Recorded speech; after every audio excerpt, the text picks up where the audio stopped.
welcome back to the show. My next guest was born to be different. Since Hmm. she was a little girl, she always knew on the deepest level that there was more to life than what most of us allow ourselves to perceive. After growing through her own initial awakening process, years of battling between the head and the heart, she was reminded of who and what she truly is, aligning with her soul and purpose. Through intuitive work and coaching, she is committed to helping others connect with their spirit, as well as offer guidance that can help heal inner child wounding, karmic patterns, and conditioned beliefs that keep them from living in alignment with the abundance that they're truly worthy of. I'm so pleased to welcome Stephanie Jameson to the show. So nice to have you on the show, Stephanie, and it's so nice to share this space with you. Yeah, thank you. So just mentioning, we had a brief little chat before the show started, and I really connected with you on social media.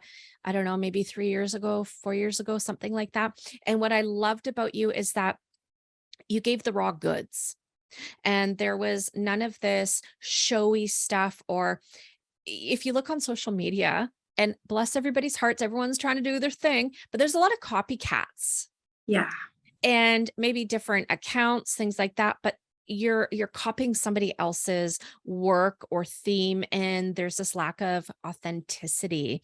And I would even go as far as saying, and then integrity in their work.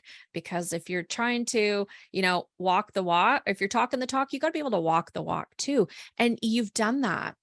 And over the year, I would say maybe like the last year or so, there's been like this big noticeable change in your social media account. And also too, like a lot of your old posts, I think you deleted a bunch of them I too. did. I did. Yeah. So tons and stuff going on. And I just have always resonated with you. And I'm so happy that you were agreeable to come on the show. So you're an intuitive, you're a psychic medium, you're a healer, you're an author. I am. Like, holy smokes, you've got a lot that you have accomplished and you're still endeavoring to do. Wondering if you can maybe take us back a little bit to, maybe your early years, or when you have a remembering of when you had these moments of knowing or intuitiveness or a psychic awareness, and kind of what took you to that place of having this awakening and going, okay, I'm actually going to do something with this, or this is the right time in my life to start to unfold these abilities or these levels of awareness. Sure. Oh, I love that. And thank you so much for all the kind words. I really do strive to put myself out there, and it's not easy for me at all. As you know, we were talking about Yeah. sensitive. It's not easy. I identify with an intuitive dreamer. So we're talking from like age 5, age 6, running up to dad, running up to mom, running up to people going, I dreamt about so and so who passed away, and they told me to tell you this. Or, so and so came through in my dream. And so, like so many, I grew up being stifled to think and not feel, and whatever is most logical. Yeah. And that's wonderful that you experience that in dreamland, honey. But let's go ahead and let's get our head out of the clouds, come back to earth, and focus on what's right in front of you. So a lot of the times growing up, I grew up in a very heavily conditioned household. So we're talking religious conditioning of Catholic, and that's totally fine. I was baptized Catholic, but it just never quite resonated with me, because I always was like, if what my gifts are wrong, then why did God make me this way? Yeah. Right. I And get so it. I really challenged the adults and people who were supposed to be much wiser than me, Yeah. because I was always the kid who was asking why. But why does it have to be this way? And why does it have to be that way? Or if I could feel something going on in the room, like parents were arguing or people were this or that, I would call people on it. And I was told to keep my mouth shut. Yeah. Right. So you're told to keep your mouth shut, and you're just like, okay. And then you start to get conditioned that your sense of clairsentience, your sense of knowing, your claircognizance, it's bullshit. Yeah. And so you just, as you grow, you stifle it away. Right. And as you know, everybody on this planet is psychic. We're all born with psychic abilities. Yes, we are. Yeah. Um, here's the thing though, society conditions us to be logical, and we all go into robot mode. So as I got older, I started to naturally go into robot mode because of the home I was living in. They lived in robot mode, and I witnessed codependency, and I witnessed, all the things that just were unhealthy. And so by the time I turned 17, 18 years old, I was having these massive psychic experiences, and I just felt completely and totally alone. I was like, no way. This is like, I thought there was something wrong with me. I truly did. So kind of stifled it. When I was 17, I ended up in a situation where my grandfather, who had passed away, ended up showing up at the end of my bed. And I saw him and I felt this amazing amount of peace. And I remember I called my mother at the time and I said, I just saw this and I don't know what to do with it. And she said, you've been saying these kind of things since you were little. Like, yeah. By the time I was 21, 22, 23, it was like so loud, but I had started getting myself into a place where I needed to, I started a business. I've been an entrepreneur since I was 23. And so I went towards logic in that way. Yeah. When I was in my early 30s, I started getting sick, and I got moved through my awakening at 33, which so many of us do. It's a pretty magical number. And I ended up coming down with a kidney issue, and I didn't have issues with my kidney at all.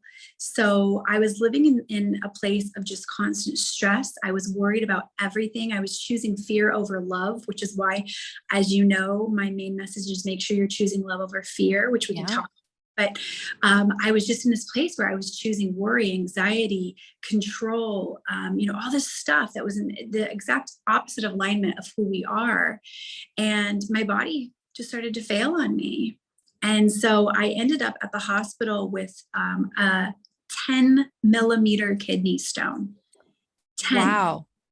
They somehow, I have no idea, they mismeasured it and they sent me home. Oh my God. I couldn't pass the stone. Obviously, it was too big. Never had kidney stone issues in my life. This was the first one, and I yet to have one since. Okay. So long story short, about 4 or 6 weeks goes by, and I'm just having all these issues. I go back to the hospital and they're like, oh, it looks like you passed the size of kidney stone. And I said, no, I don't know what you guys are talking about. The doctor goes into another room, comes back with the nurse and says, we need to get you into this situation now. And 48 hours, they removed this kidney stone from me. So I was kind of forced to do nothing. Like it was about I'd say about 6 to 8 weeks of just solid being in bed, resting, then having the kidney stone removed, and then being in bed again. It was insane. So what do you do when you're just laying there? You feel. Yes, you do. You feel all this stuff. I also had somebody who had kind of come back into my life from my past, who had known me since I was a kid. Excuse me. And reminded me who I was. And there's a very love bond there. There's just this friendship. There's just this bond. It's like comrade, And it was like once I felt that feeling of love, which is so powerful. Yes. Clicked my biofield, total clarity. And it was like, oh, holy shit, you have a ton of shadow work to do. Yeah. Right. So then when that came back in, my psychic ability, all the chapters began to make sense. My clairvoyance came in even stronger. My clairsentience hit hard. My clear knowing, my clairaudience was off the chart, and it was just like I was seeing, experiencing, going through all this stuff. I was seeing spirit clearer than I ever had. I was having people who had passed come through constantly, and I was like, oh my gosh. So what do I do? Just like everybody else, I go to social media and I go, what is this? Right? Yes. You go to YouTube, you go here, and you like start silently doing all the things, and you're like, what is this? And then you realize that there's other people like you, and you're like, oh my God, okay, I found my family online in some way. It's so important what we have these shared experiences with people, because it's so hard. And oftentimes, just like, we're born into family situations where we're the ones breaking the karmic patterns. Yeah. So I remember, God bless her, I remember telling my mom, this life I've been living, I feel like I'm going to end all of it. And I feel like this is what I'm here to do. I'm here to read for people. I'm here to help people become their best self. I'm here to help. And I Yeah. remember my mom going, "Oh, honey," um, very, very supportive, but she was just like, "Oh," and you could just like hear this, the nervousness in her voice. But she knew I was super, super excited. So she said, "Well, is there anything I can do for you?" And I was like, "Well, yeah." It was my birthday around that time. And she said, "Well, what would you like for your birthday?" And I said, "Get me an oracle deck." Okay. Get So me an that's oracle. a huge deal, especially growing up in a religious home. So I was not raised with my mother. I was raised with my father and my Okay. stepmother. So Okay. my mother kind of came back into my life a little bit later on. Okay. Um, and so she said, "Okay." And she sent me, Amazoned me over some cute oracle decks. And I said, if I'm going to allow myself the process of really coming out, I need to go through that process of learning how to trust in my gifts. And I Yeah. feel like Oracle is going to be a really great way for me to do that. And then from there, it was just like constant messages of put up a website. So I did. And build a social media platform. So I did. And just these little steps. And I kid you not, I wasn't even advertising myself, and people were booking on my website, and I didn't even understand how it was happening. I was just like, what is this? And I was in a previous marriage, and I learned very quickly that there were a lot of lessons there, Yeah. and that was really, really hard for me. So as I made that decision to choose love over fear, and navigate away from that, I had to walk away from things that I had built, including businesses, or helped build, including businesses. And I thought, well, how am I going to support myself? This isn't logical. Yeah. This is so not logical. But I kept seeing that movie, Field of Dreams, when I was meditating. Yes. And I kept hearing again and again and again, if you build it, they will come. And I'm sure the spirit uses movies, and there's the whole language to spirit. And Absolutely. so I thought, okay, went down, kind of removed myself away from that. And within 24 hours, I went home, took a nap, fell asleep, woke up. There were 18 orders in my inbox for people to read. I wasn't even marketing myself. And it was just like the validation that I needed from my team that I was on the right path. And that's kind of how DSJ was born. That's It was just incredible. it was incredible, and I appreciate that, but it was scary as hell. Yeah. It's just been this constant facing your fears, facing your fears, facing your fears, facing your fears, and trusting in the unknown.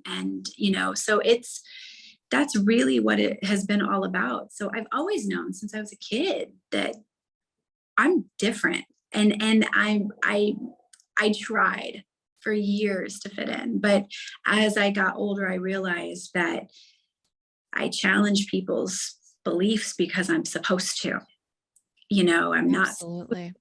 So And we're it's not and we're not always meant to fit in, Stephanie. And that's no, this conditioning that society has for our generation. Like, this is your role, this is the box you fit in, and you need to stay within those confines. And I think people like yourself and me, who have abilities from a young age and grew up with different belief systems, I shouldn't say different, but have perhaps exposure to a religious background, and people have very strict doctrines or ideas, it can make it really difficult and at times even almost suffocating when you're trying to be who you are, but yet somebody keeps saying, nope, no, we don't talk about that.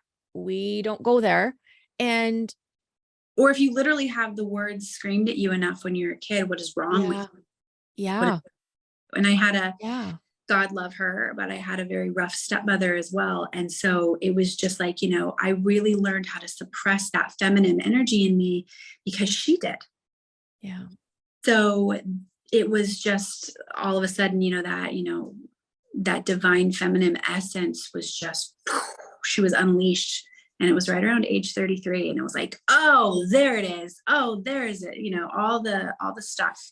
And I realized, oh, I'm here to teach people to live from their heart. Oh, I'm here to teach people that, the sacred feminine and the sacred masculine lives within, you know, Absolutely. all of that. And so, yeah. Hmm. And it's interesting when many of us decide to really embrace these abilities or have these health crises or traumas that occur, and it very much is this catalyst where the awakening happens and we can no longer be silent, and it's like our soul screams to us, and when we don't listen, often it'll show up in physical form such as illness. And I relate different experience, but I always had abilities, but I had a really bad car accident, and physically, there was nothing wrong, but the muscle pain and the chronic pain, seen every kind of specialist and doctor and treatment and been everywhere, and they couldn't diagnose it. And then when you start getting into the shadow work, you're like, holy crap, this is all the stuff I've been holding on to. This is all the Yes. stuff that is repressed. It Yes. literally is poison for the soul, and your body has no way to let you know but through disharmony and physical pain. And then you and Absolutely. then you have to do something with it because you can't stay in that space. Well, So, and that sounds to me like you were moved through, that's how you understood energy, yeah. right? Like that was kind of your activation where, anything that's stagnant on the body like that manifest in physical pain or manifest in a Yeah. physical way. Same thing with the kidney. I later on looked up like the spiritual meaning of kidney issues, and it was a purge, a let go, a release. Wow. Yeah, stress, anxiety, there was such a deep meaning to kidney issues. And I was like, yep, there it is. So I love that you got kind of, as horrible as that is. Thank And you. I understand. yeah, as a medium, you start to realize, as a psychic, you Yeah. start to realize, oh yeah, everything's energy. Yeah. And no wonder I feel anxious when I'm around this person or this situation, or oh, I'm not Yeah. an anxious, crazy mess. I am feeling it all, right? And it's through sharing these experiences, like connecting with like-minded people and letting people know, hey, there's nothing wrong with you. You don't need to be quiet. Your voice is worthy of being heard. And regardless of other people's preconceived ideas or doctrines or ways of being, we don't have to conform to that. Yeah. And we should be able to allow ourselves to express ourselves in this fullness within authenticity and without shame. And without shame. That I love that you're mentioning that, because that is something that even the sensitives who I work with, that's the one thing that everybody always comes to me and they're just like, the shame, the shame, the shame of feeling this way, or being in a relationship and feeling drawn towards another person or feeling drawn towards a certain experience or whatever. And I'm like, Yeah.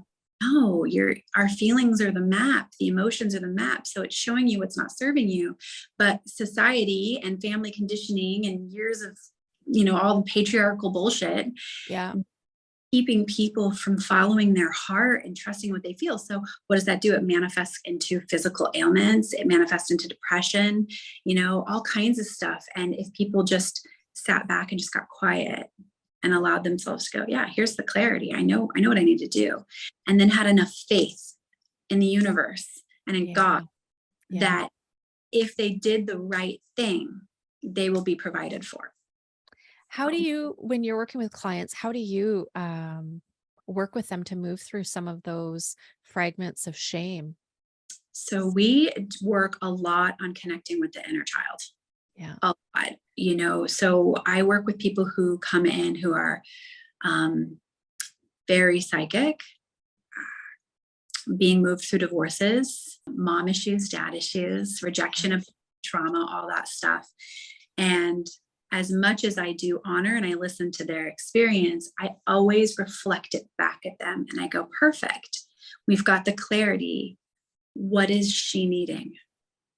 Yeah. What is, and I work with people on reparenting themselves because that's what I had to do. I had to deal with that. And the more I get people into that space, the stronger and more empowered they become because they stop looking outside of themselves for validation and they're able to break Hmm. in patterns. And Yeah. it takes a lot of bravery to do that work. Oh, Like, absolutely. and a ton of courage. And, for people that are listening and they go, well, I'm a medium. How does that or I'm a psychic. How does that make sense? It all makes sense. We all have had wounds. And Mhm. for us that are healers and intuitive psychics, mediums, whatever label we want to identify as, there will come a point in our journey where we are faced with our own crap and we have to heal it, because how can we help others heal when we're over here in the corner wounded ourselves? Absolutely. And there's Mhm. so much clarity and empowerment and confidence that comes when we own our junk and work through it. And I've known Mhm. through, from my own experience, and I'm sure, even from what you said, Stephanie, when we heal ourselves, we do help heal the world at some level, but our abilities, they just become more crisp and clear, Mhm. and we can't deny them anymore. No, it's so loud. It's like, it's like being tuned into the right frequency on the radio. Yeah, It just, the message comes loud, and spirit goes, you know what you're here to do. Enough is enough. Do it. Come on, face it. We've got your back. Right.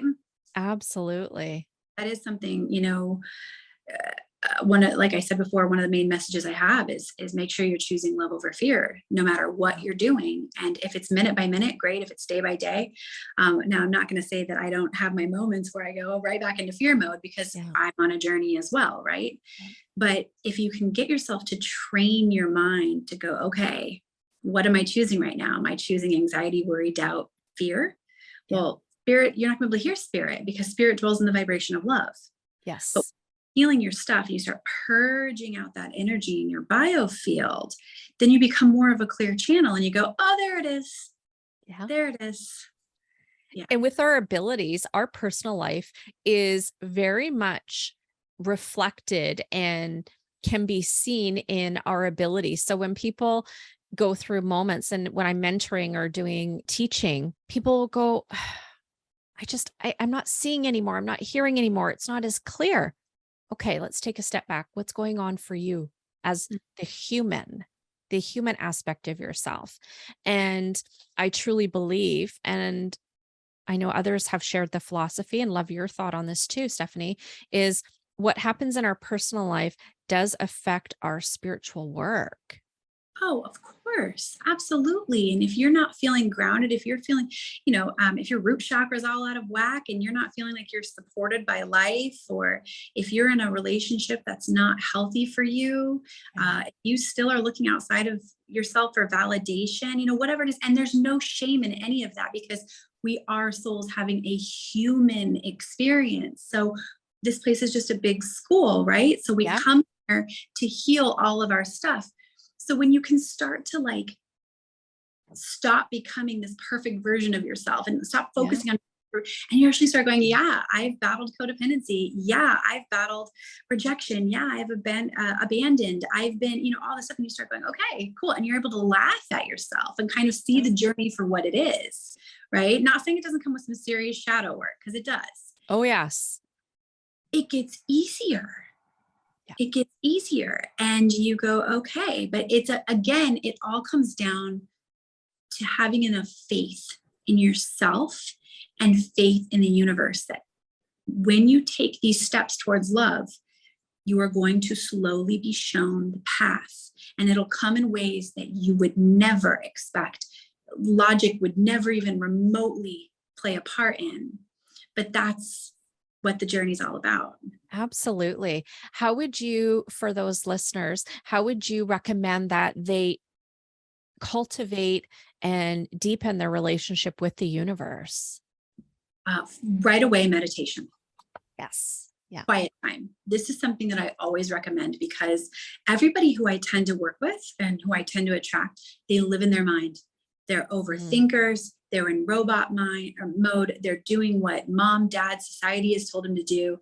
And they end up going, I am so not happy. I hate my career. I'm in a Yeah. loveless marriage. I'm in a sexless marriage. I'm in a this marriage, or whatever the case may be. And I go, well, how much quiet time do you get? And they're like, I don't have time for that. I'm like, there it is, right? Yeah. So I cannot stress, from one overthinker to all the overthinkers who are going to hear this. The slow down is the level up. The Yes. slow down is the level up. And it can be very frustrating. And this is something that is a lesson I've had to learn. It can be very frustrating at times when you're like, well, I just want to get to here, or I just want to get to there. But that's you being in your masculine and you're trying to force stuff. This divine feminine energy that is rising, she wants us to flow. She wants us to create. She wants us to use our intuitive abilities, and that's what really needs to happen. And then people say to me, oh my God, but that means I'd have to feel. And I go, exactly. Yep, That means clarity absolutely. comes. And people are typically scared of the clarity because that means they have to do the work. So quiet time. Mhm. Perfect.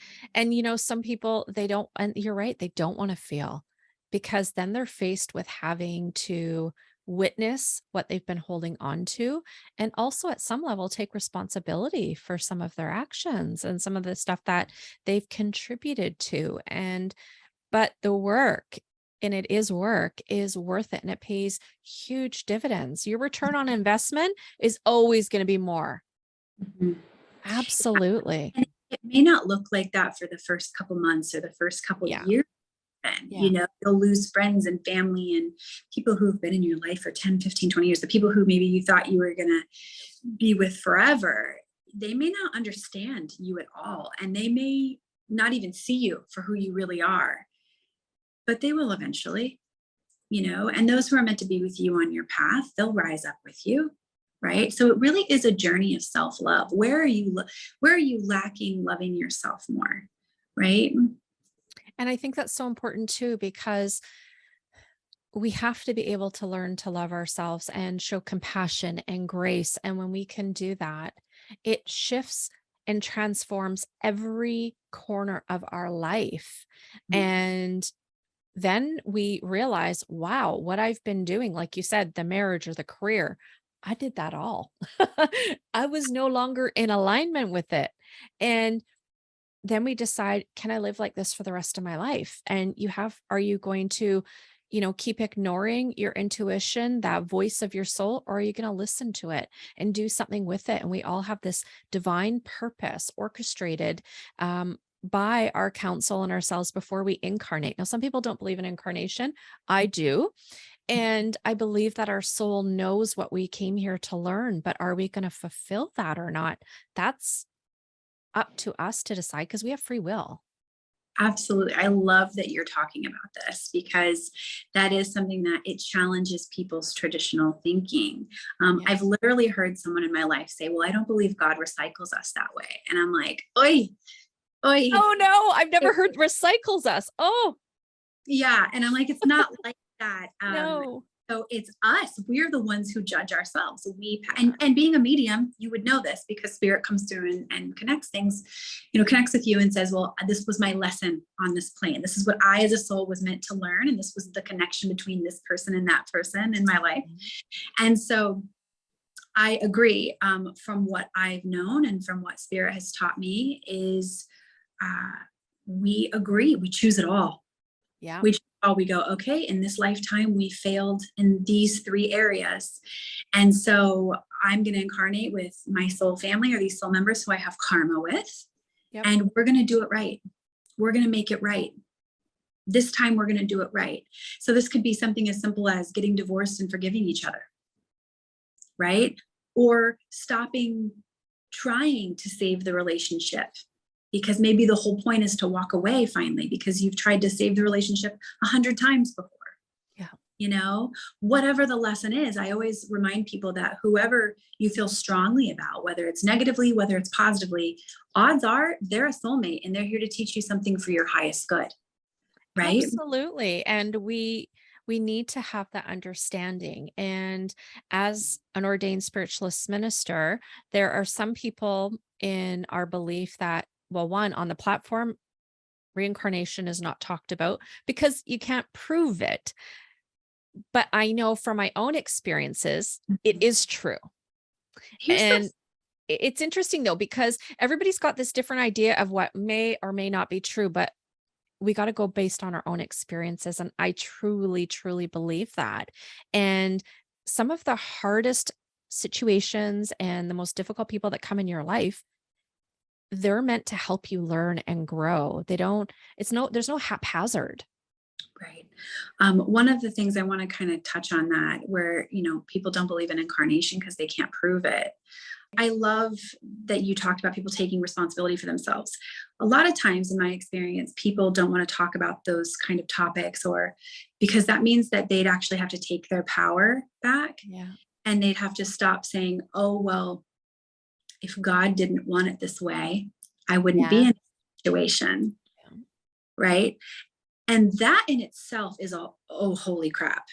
No Right. Because kidding. Yeah. to go, wow, I created this situation. I created that situation. I created this situation where people are so used to, again, looking outside of themselves. So they look to the church, they look to they look outside and Yeah. they're so used to looking outside where God goes, look within. I'm Yes. right here. Right. So the choice is love. That's the right choice. It's this that's keeping you. It's your own bullshit that's keeping you from trusting in something that you cannot see or feel or whatever. And it's because you're not tuned in. You're not in the right frequency to find the clarity.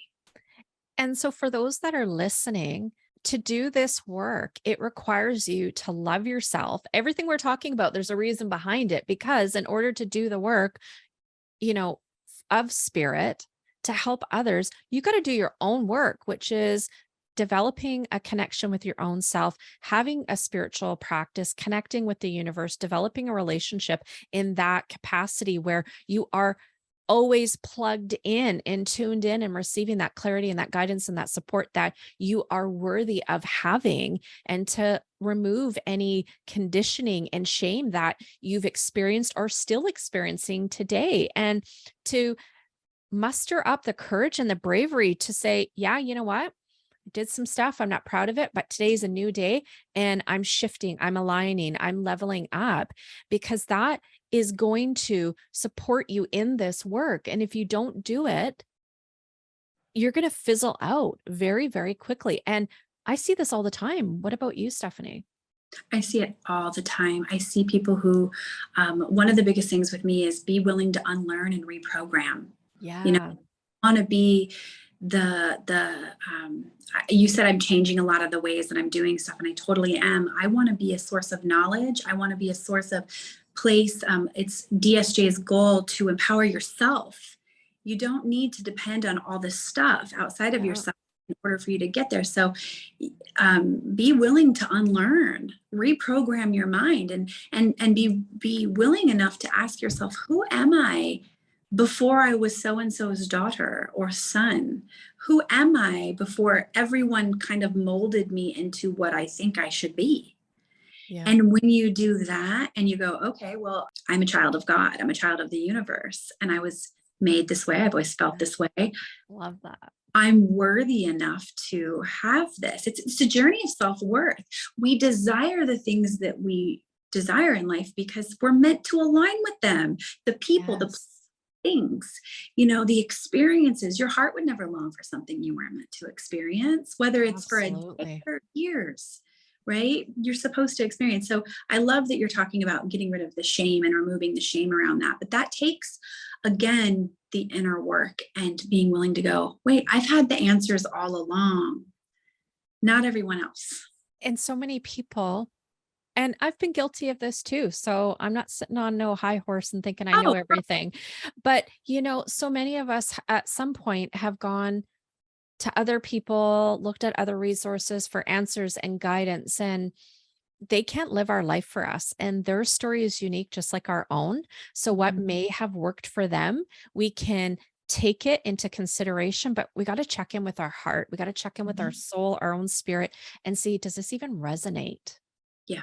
Yes, 100%. And that's where I feel like um, when I first started, I was a little nervous of being scared. And I started a tarot reading channel on YouTube, just like thousands of people are doing, millions of people at this point, because at this point, it seems to be a trending thing.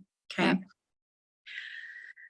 I did that for about a year and something didn't sit right with me and my soul. And it really bothered me that if I didn't upload a general reading, I would get messages from people freaking out because they would watch the readings and they would depend so heavily on what I was saying for this general sign category or this romantic whatever. I stopped, and my YouTube was just, people looked at me like I was crazy. Your YouTube's growing so fast. Why would you stop?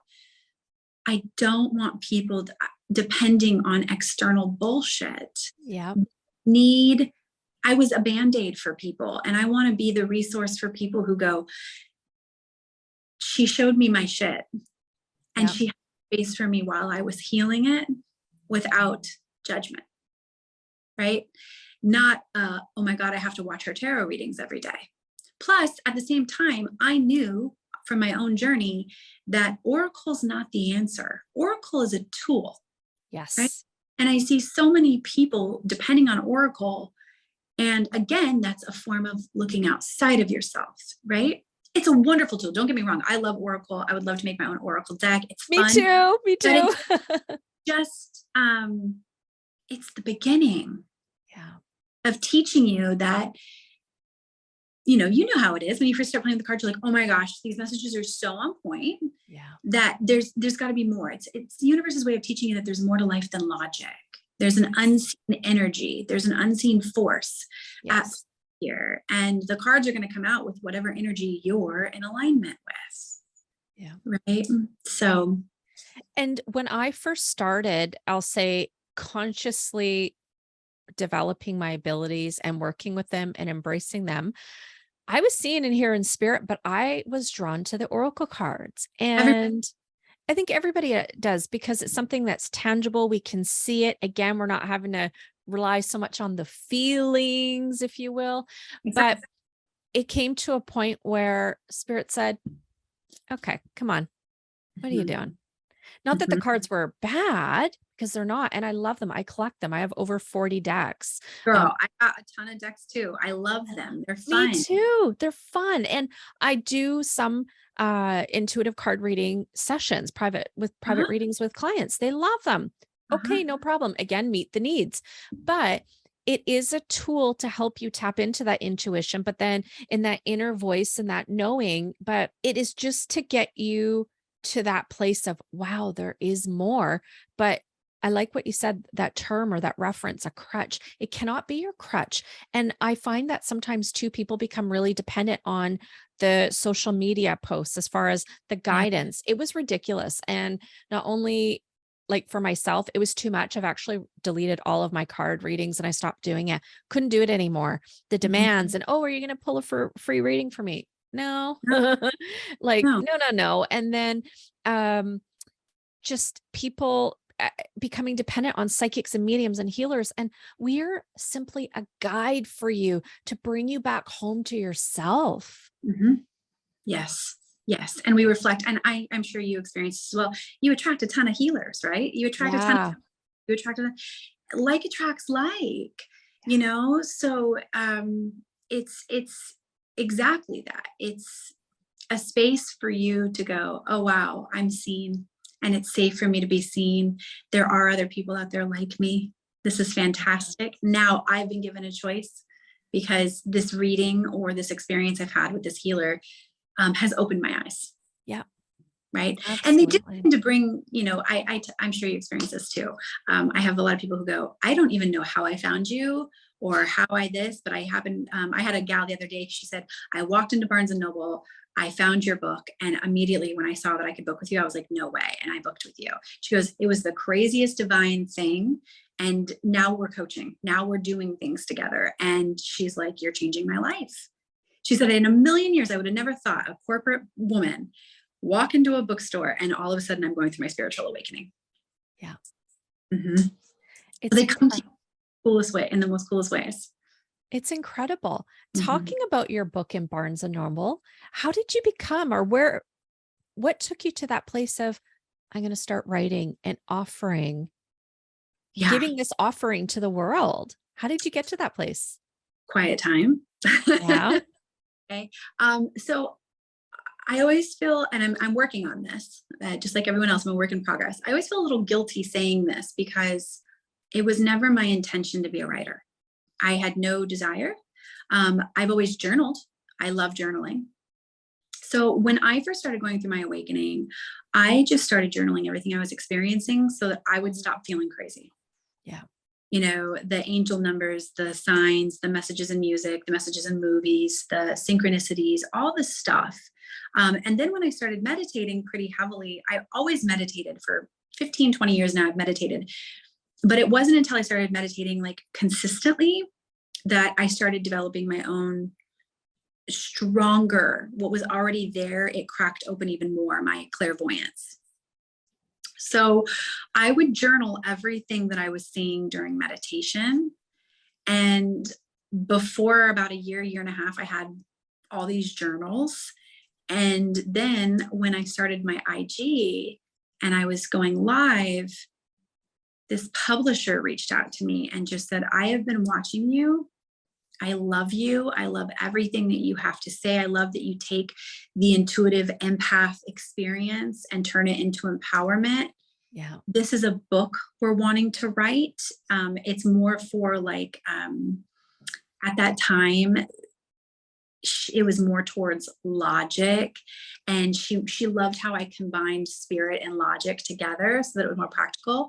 So she had me write a workbook, and she said, if you could take your experience so that when other people start waking up or, you know, figuring out who they are, what they identify with, we have this project called the Happy Empaths Workbook. And I did not like the name because I was like, empaths usually aren't that happy at first. They're pretty, Yeah. they're pretty irritated because they're feeling all the stuff. However, the reason I took it on was because my mom always used to say to me, she'd be, you're so happy all the time. You turn negative situations into positive situations. And so I thought, okay, so they decided on the name, they decided on it. I thought, this is an opportunity. Well, everything that they wanted me to write about, I looked over in my journals and I was like, no way, no way. Like I already have so much of this here. It's all here. And so I took my 4 journals for that particular book, 5 journals, something like that. And I just started writing and I started putting it into practical terms. And what I found really interesting is that when I was writing it, because I thought, how am I going to write this in this kind of a way? I just started channeling. Wow. Writing stuff that I was like, what the hell? Where did that come from? Wow, okay. And so I called my sister one day and I was like, I think I have some real divine shit flowing through me. I was like, either that or I'm like batshit crazy. Yeah. And so that was how Happy Empaths Workbook was born. And then boom, it just kind of, it was so strange. It wasn't something that I desired. It feels more like, and I still use it for a lot of things. It was my team's way of saying, you're on the right path, Steph, keep going. Yeah. It's okay. It's okay to be seen. It's okay to be who you are. It's okay to own your shit. Yeah. You know, it's okay for you to just be you. And boom, it took off. Amazon, it became an Amazon bestseller.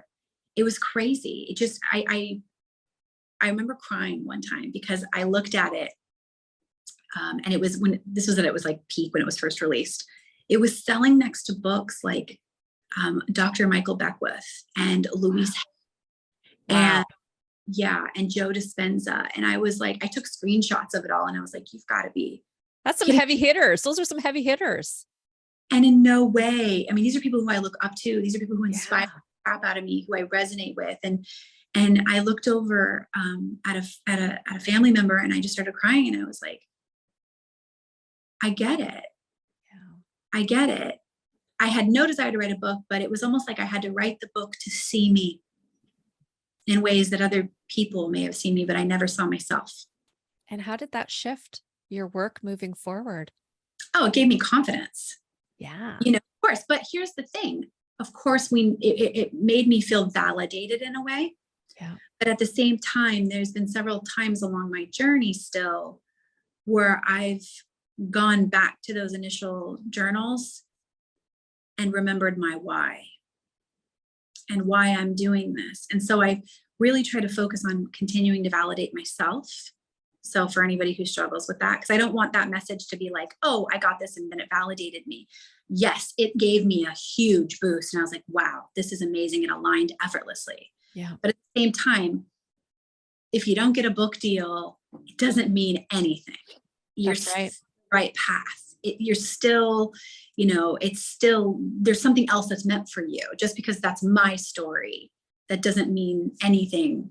So whatever's meant for you, I guess the point is that it'll align effortlessly. And that's how the book deals came, is they just came. That's incredible. Yeah. What do you have coming up? So I am working on something called the Truition Tribe. And this is a place that I've been working on it for about a year. And what I have noticed working with people is that a lot of people who are triggered, they come to me, they want to work with me. I make them feel better. They go away for a little while. They come back, they're triggered. To make them feel better. And so I'm trying to break people of that habit because I don't want to be the Band-Aid. I want, like I said, so I've created this community called the Truition Tribe. And Truition, I named it after my little puppy who's recently passed. I used to call her Trixie True Love. And Truition is a word that basically describes finding your true north and being in alignment with what your soul says. So it's this community of resource and topics where you can log in at any time. And if it's 2 o'clock in the morning and you are anxious or you're experiencing depression, you can log in and there's a slew of interviews, a slew of meditations, a slew of oils and herbs that you can be taking to help get you through your triggers, or so that you're not depending on some outsourced source place to go. So that's a really cool community that I'm building, and it's outside of social media. So you don't have to deal with the toxicity of social media. Yeah. And so I'm really excited. That's launching fall of 2022. Awesome. So me really, really excited. Just making a note. I am including that in the show notes, everybody, so you can go check it out. Finding your true north and listening to your soul. So important. So important. And do you have any other upcoming events or anything else that you'd like to share with our listeners today, Steph? Upcoming events. I have some stuff that's going on, but it's not for sure yet. So Okay. I No won't. pressure. Yeah, No pressure. No pressure. Just And would you have any words of advice for those that are just in the beginning stages of their spiritual awakening and really unclear as to what the next step to take would be? Any thoughts or suggestions on that? Yeah. Keep taking that next step, even if you don't know if there's a stepping stone there.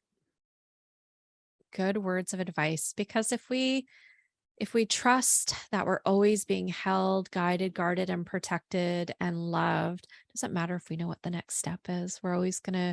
Everything's going to align, and we are going to always end up where we need to be. Yeah. And be willing to venture into the unknown. It's okay. You're pioneering this new chapter of your life, and have patience with yourself as you're becoming someone who you haven't been. Yeah. Beautiful. Stephanie, it's been so nice having you on the show. Thank You you. have been just amazing. And I just love everything about you and your mission and your soul. It speaks volumes. And it's just been an honor to have you here on the show and sharing your voice with the listeners. I appreciate you. Thank you so much. You're so welcome.